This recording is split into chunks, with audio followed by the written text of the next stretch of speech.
जिस उपदेश से राम जी को राजकुमार भगवान राम बने, वो उपदेश आप सुन रहे हैं।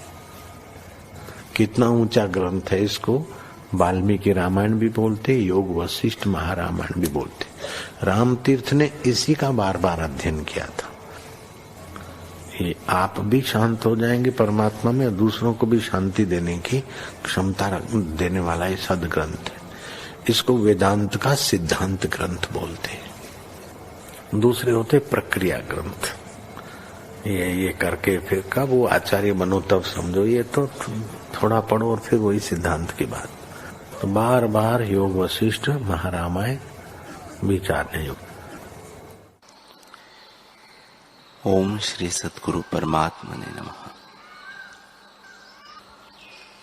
श्री वशिष्ठ जी बोले, हे रामचंद्र जी, जैसे नेत्र का मल जब अंजन के लगाने से नष्ट हो जाता है, तब नेत्र ज्यों कि त्यों निर्मल होते हैं, वैसे ही अज्ञान रूपी मैल गुरु और शास्त्र के उपदेश रूपी सुरमे से नष्ट हो जाता है।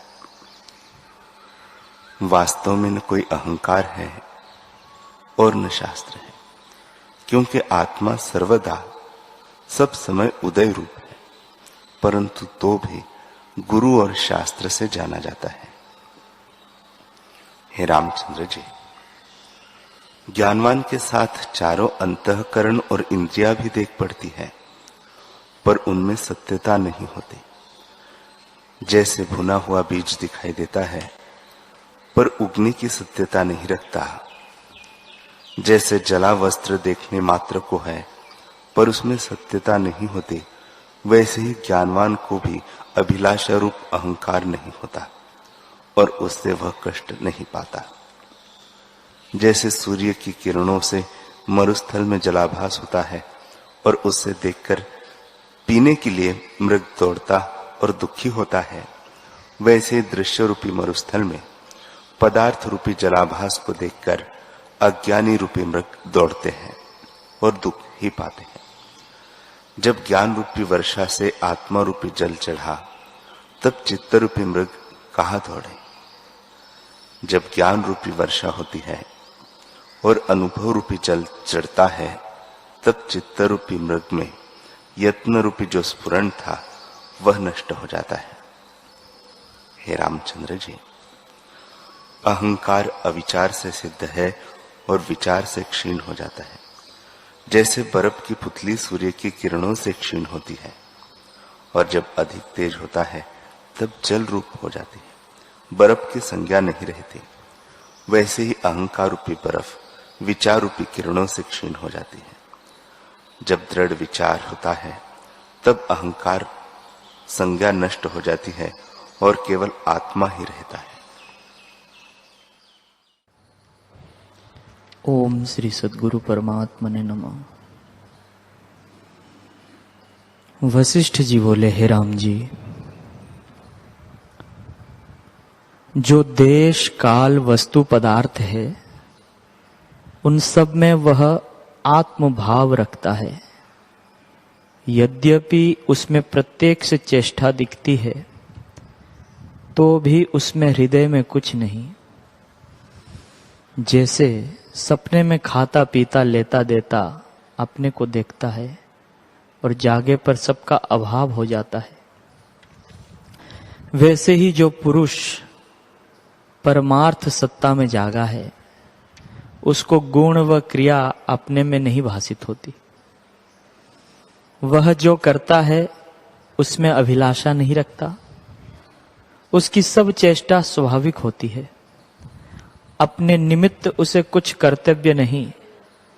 ऐसे भगवान ने भी कहा है कि वह सर्वत्र आत्मा को ही देखता है। आकाश, पृथ्वी, सूर्य, ब्राह्मण, हाथी, स्वान, चांडाल आदि सब में वह आत्मभाव देखता है।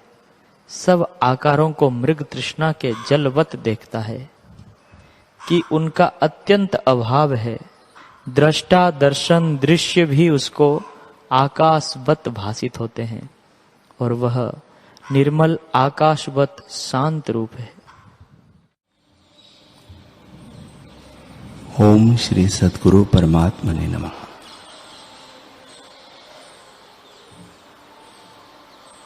श्री राम जी बोले, हे मुनीश्वर, इस संसार में भोग रूपी अग्नि लगी है, उसमें सब जलते हैं। जैसे ताल में हाथी के पांव से कमल नष्ट हो जाता है, वैसे ही भोग से मनुष्य दीन हो जाते हैं। जैसे वायु से मेघ नष्ट हो जाता है, वैसे ही काम, क्रोध और दुराचार से शुभ गुण नष्ट हो जाते हैं। जैसे भटकटैया के पत्ते और फल में कांटे होते हैं, वैसे ही विषयों को वासना रूपी कंटक लगते हैं। हे मुनीश्वर, यह सब जगत नाश रूप है, कोई पदार्थ स्थिर नहीं। वासना रूपी जल और इंद्रिय रूपी गांठें हैं, उसमें पुरुष काल से ग्रसा है, वह बड़े दुख पावेगा। हे मुनीश्वर, वासना रूपी सूत में जीव रूपी मोती पिरोए हुए हैं और मन रूपी नट आय पिरोए कर चैतन्य रूपी आत्मा के गले में डालता है।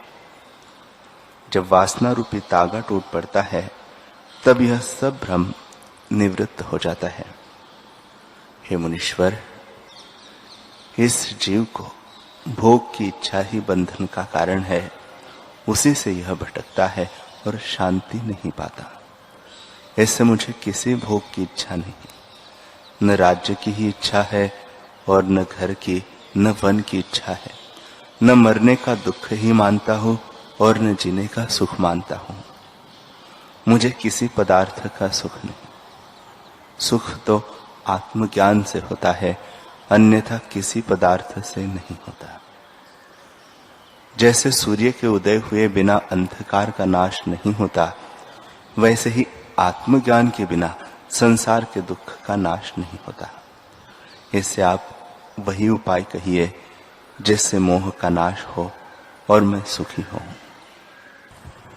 हरे ओम।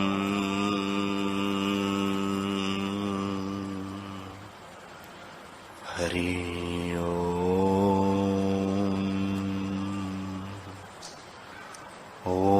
सहना भवतु सहनो भुनक्तु सह वीर्यं करवावहै तेजस्विनावधीतमस्तु मा विद्विषावहै। ओम शांति शांति शांति। श्री सद्गुरुदेव भगवान की